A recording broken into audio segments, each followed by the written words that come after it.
Please get comfortable. Today marks the grand opening and true beginning of our vital next generation library. It's been an exciting summer. We've been tearing down walls, building new facilities, and installing the latest technology. There's a palpable buzz about the library as we prepare to open our doors and begin a new academic year. And I wanted to say our new spaces have already been occupied by our students. They clearly love it, and they're playing around with the technology and just having a good old time already.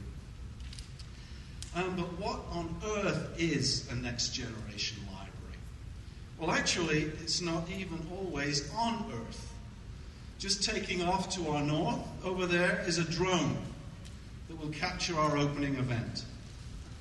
We'll deposit the footage in our digital archive for posterity to enjoy. In the fall, CGU students will learn to fly drones, and next spring, the library will begin lending them to support digital projects involving aerial photography and GIS. Our event's also being live streamed to a data visualization wall in our new digital toolshed. But are these just fads and cool gadgets? Far from it. The use of new and emerging technologies is facilitating new kinds of discovery and supporting advancements in interdisciplinary research methodologies we could hardly have imagined just a few years ago. The library is at the center of these innovations and a vital partner for the colleges in the academic enterprise. Our next generation library is creative, user-centered, and technology-rich. Next-gen libraries are partnering in national, international, and consortial conversations on the future of higher education.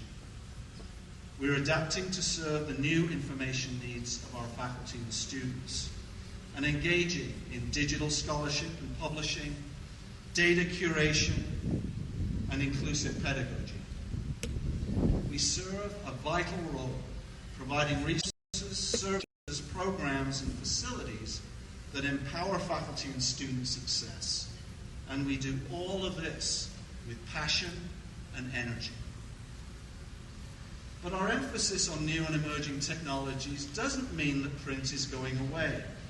No books were harmed in the building of our new facilities. Book publishing is thriving, and print materials maintain a central role in academic pursuits. The library will continue to provide broad-based access to analog resources. We'll develop better spaces that support browsing and display, and we're investigating new approaches to sustainable long-term curation and storage. On entering the library this afternoon, you'll first see our new North Lobby and reception area.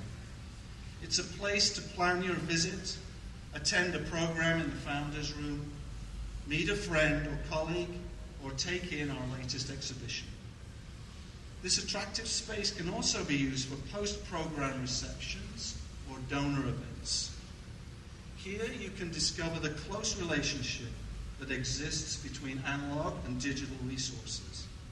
It's the gateway to our special collections. In the lobby today, you'll see and can learn more about rare and unique print items on the history of water in Southern California, displayed in our new exhibition cases. And you can explore a digitized version of an important Coptic manuscript and learn more about the Coptic Encyclopedia, the most heavily accessed resource in our digital library. The next port of call on your visit today is our new Collaborative Commons, a bright and dynamic technology-enabled research, teaching, and learning space. The Commons facilitates group approaches to problem-based learning. The first thing to notice, actually there's no missing it, is the giant Vital sign on the south wall. Vital is the library's new brand logo. It boldly and proudly asserts the deep ties we enjoy with each of the colleges and proclaims both the value and the energy that we bring to the consortium. The The logo incorporates each of the college's colours because we're the library of each of the colleges. We want all of our students and faculty to feel welcome and at home in our facilities. Soon we'll be displaying student projects and artwork in our spaces, and we'll invite students to curate exhibitions and collections. The Commons showcases the latest Steelscape media models and features Thread, a new undercarpet power grid system.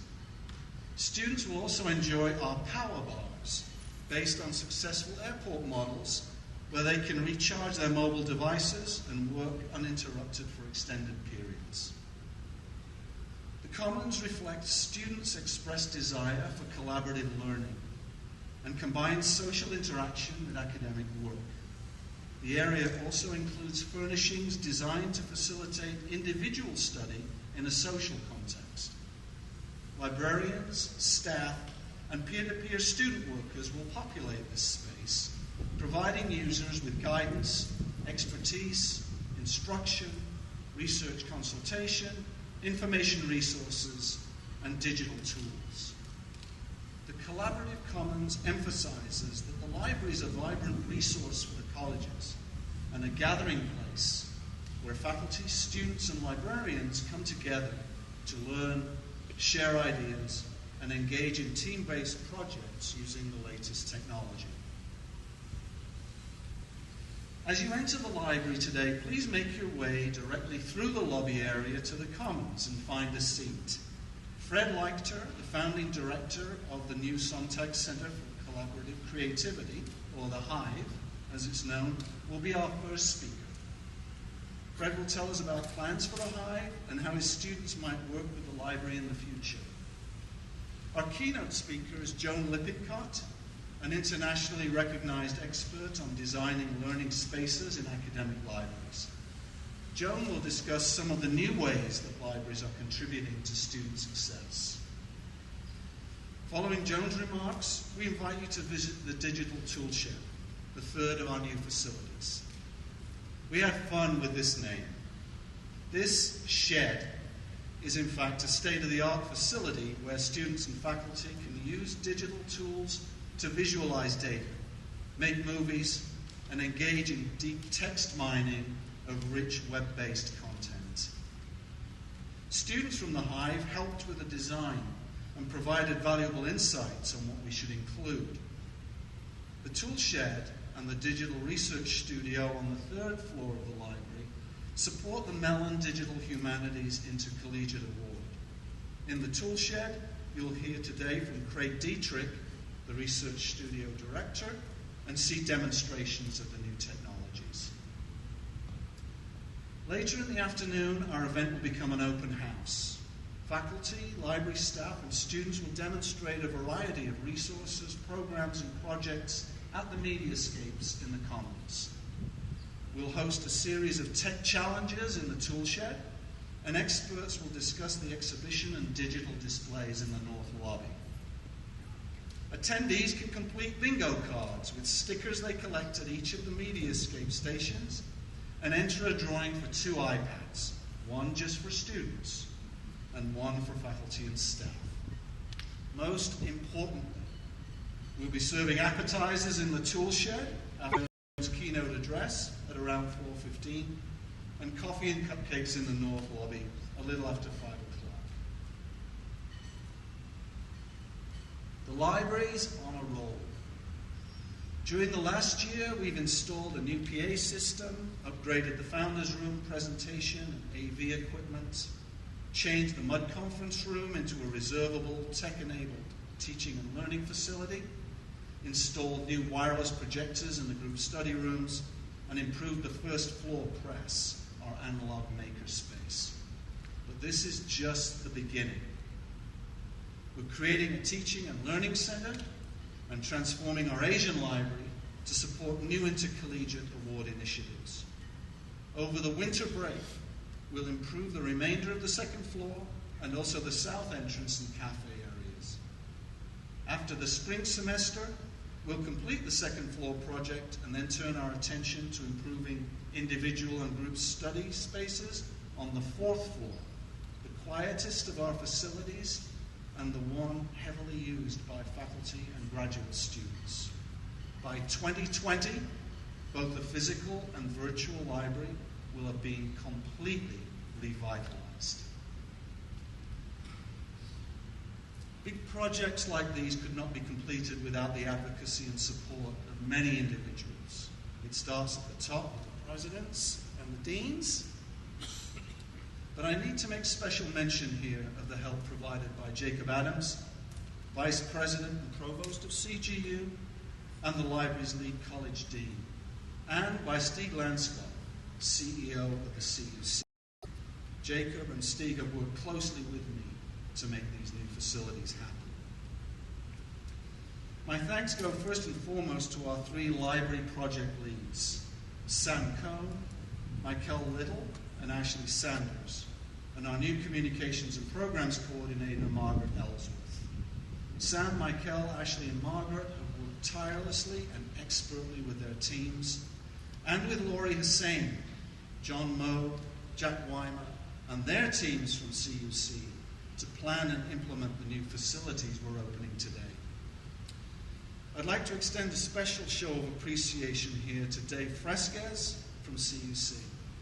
Dave has been amazing in spending long hours installing and setting up new technologies and AV equipment, even while experiencing some serious family health issues. Designer Emily Hancock helped us to choose the paint, carpeting, and furnishings, and graphic designer Joel Cinnamon helped create our vital brand logo and signage. Lucinda McDade and her team from Rancho Santa Ana Botanic Garden have provided the California native plants you see here today. Andrew Marks and his CGU students are flying the drone with Dave Bollinger from the library. Curatorial assistants built our new exhibition cases, and Barbara Barcinas organized the catering with Bon Appetit. Our industry partners, Steelcase and Tangram, have gone beyond typical vendor-client relations. They've become our colleagues in this endeavor. Most of all, however, the entire library staff deserves thanks and praise for this accomplishment. It's been a total team effort. To all of our speakers and contributors today, I extend my sincerest appreciation and gratitude. Thank you.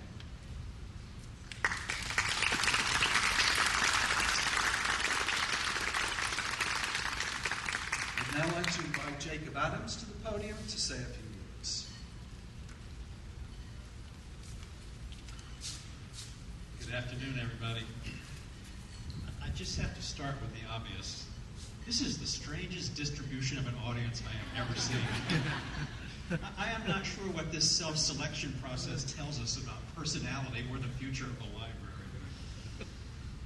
I want to spend a few minutes in my role as provost and now former lead dean for the library, just talking about what this enterprise means for the academic affairs of this consortium.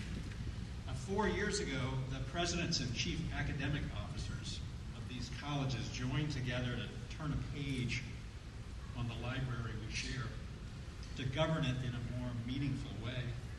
They reserved strategic leadership for themselves, setting big picture directions and commitments for the library. They located executive leadership in a lead college, one of the 7 C's on a rotating basis, guaranteeing an academic home for this most academic of resources we share. They located administrative support for the library's facilities, IT, and other infrastructure in the consortium office. And they tied all these aspects of library life together and fueled its development by vesting chief executive responsibilities and authority in a dean of the library.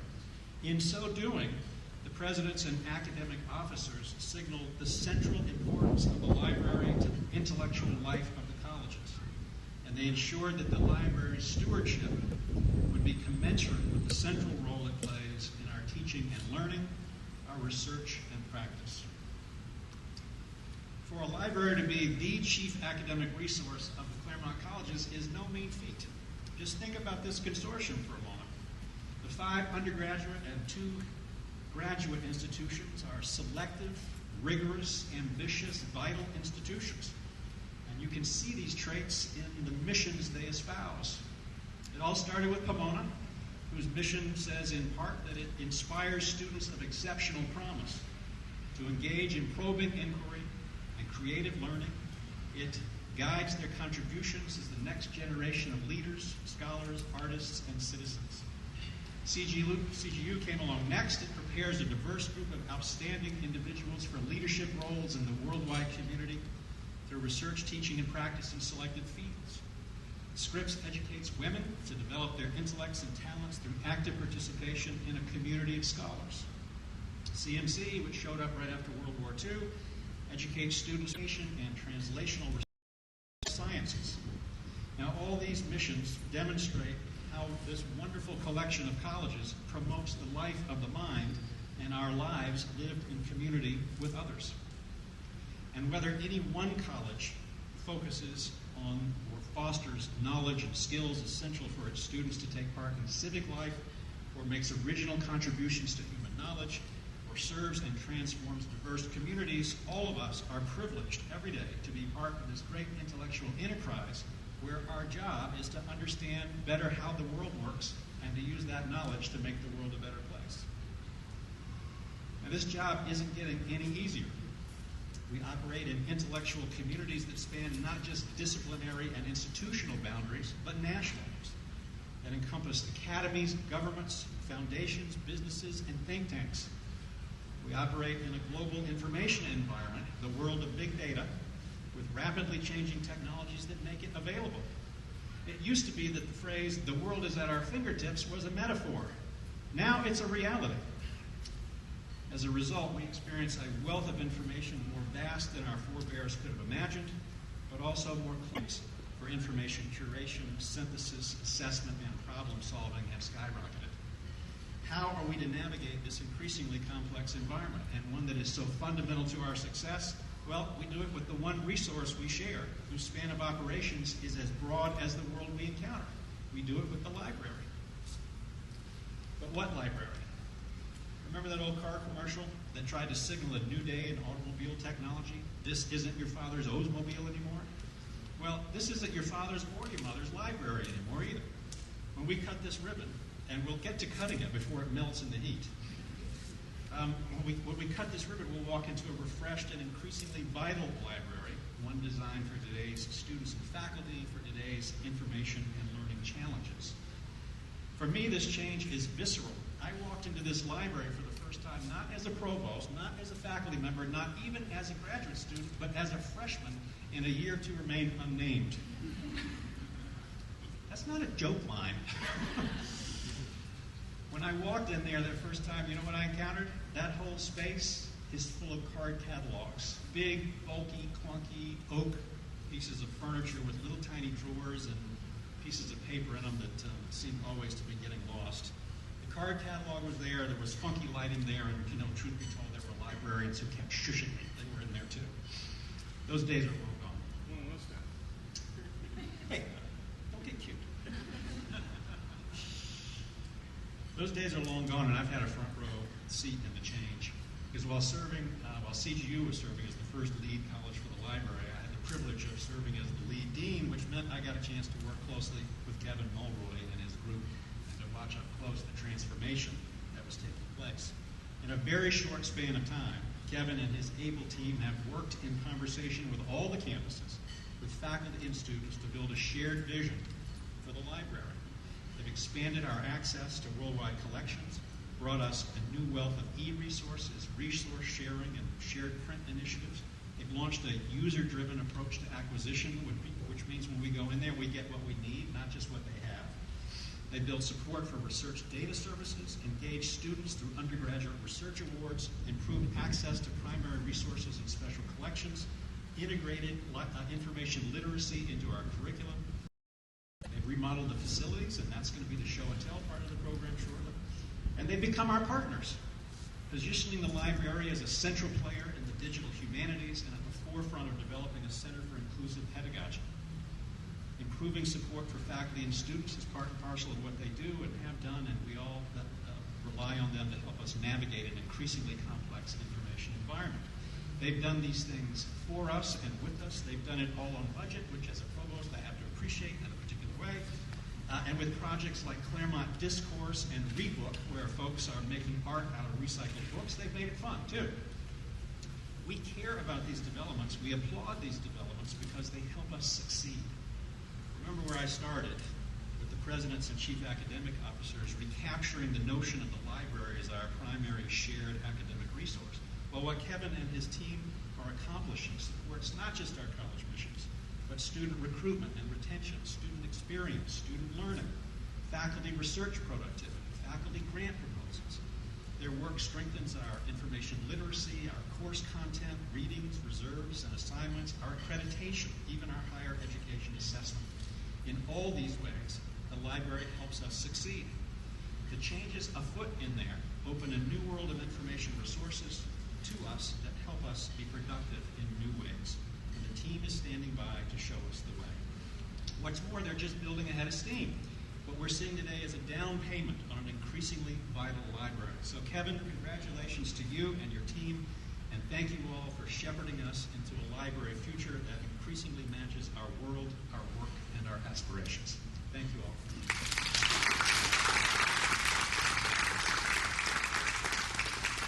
Now it's my pleasure to introduce David Oxtoby, the president of Pomona College, who is now the new lead president for the library. Thank you, Jacob, and thank you all for joining us on this very warm afternoon. I'd like to begin on behalf of all of the Claremont College presidents. My colleague Bob Schultz is here as well, and the other 7 college presidents express appreciation to the library and their staff. Kevin Mulroy, of course, you've heard him speak, but I want to call out, not by name, but all of the library staff who are here, your incredibly dedicated service, your professional work. You support our missions in so many ways on all of our 7 different campuses. So I'd like to begin by expressing appreciation to all of the Claremont College's library staff.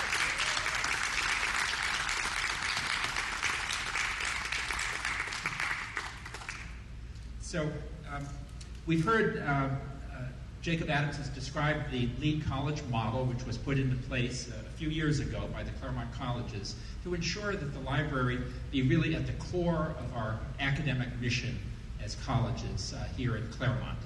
And that's a wonderful model of governance. The presidents and deans deeply involved, and it involves, of course, the lead college. And so I wanted to take this occasion also, as has already been announced by Jacob, and has been communicated to most of our campuses.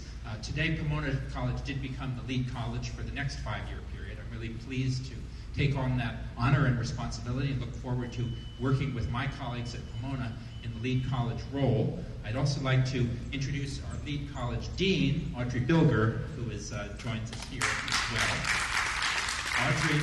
Audrey is no stranger to Claremont. She's a new dean at Pomona College, but a longtime faculty member at Claremont McKenna College. So she knows Claremont and she knows the value of collaboration here at Claremont and the core values of the library, which she's been using herself for her research and scholarship with her students for many years. So Audrey will be a wonderful lead dean over the next 5-year period. So as we take over this lead role, I also want to really thank Jacob Adams and the Claremont Graduate University for the wonderful work you have all done over the last 4 to 5 year period in being the first lead college for the Claremont College's library. Jacob worked closely with Kevin. He and his presidents, Bob Schultz and before him Debbie Freund, were deeply involved in planning for the futures of the library, in the search that brought us Kevin Mulroy. And Claremont Graduate University has really helped in so much of the planning of what you're going to be seeing here today. They've been behind it, supporting it, and helping to envision a new library for all of us. So let's also join in thanking Claremont Graduate University, Jacob Adams. So I'll just say a few words today, and as Pomona College president, I want to begin, of course, with James Blaisdell, and the 4th president of Pomona College, and the vision for the Claremont Colleges, which is at the heart of the existence of our library today. So Blaisdell, as president, recognized the crucial value of collaboration. He imagined a group of colleges, each with its own independent identity, its own character, its own degrees, faculty, governance, and so forth, but collaborating together closely. And from the very beginning, if you look at his descriptions of what this group of colleges might be, the group plan, at the center of the group of colleges was the library. Now, of course, this library was not yet built then, but it was part of the vision from day one of the Claremont colleges, that we would be independent colleges, and of course this location here, so close to each of our institutions, exemplifies the central role of the library in that collaborative work that we do as a group of colleges. So this, to me, is the spirit of James Blaisdell that we are commemorating today. Collaboration is at the heart of the Claremont colleges, the ways in which we work together, and it's at the heart of our library. And when we see the space, the collaborative commons, we will see collaboration taking place on many other levels, between students, faculty, people from all the different colleges who are part of the community. This is a space in which we can enhance that collaboration. So our location at the center of the Claremont colleges, and collaboration is at the heart of that, at the heart of our library in this new collaborative commons. Now, some things have changed in our library over the time since Blaisdell envisioned this library and since these buildings were first built, and some things have not changed. We do maintain and celebrate our permanent physical collections, the books, the archives, the rare materials, the maps, all of those physical objects that we have. We treasure them, we preserve them for future generations, we use them, we bring them out into classes, we pass them around. Hands-on use of those materials is a key part of what we share and celebrate in our library.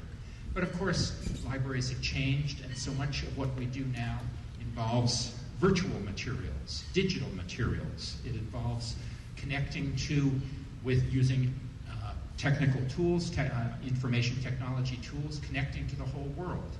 And of course, our students grow up with those types of connections. They are used to instantaneously on iPhones connecting to all the information resources of the world. So given that ease of connection, which everyone comes in with, what is the role of a library in 2016?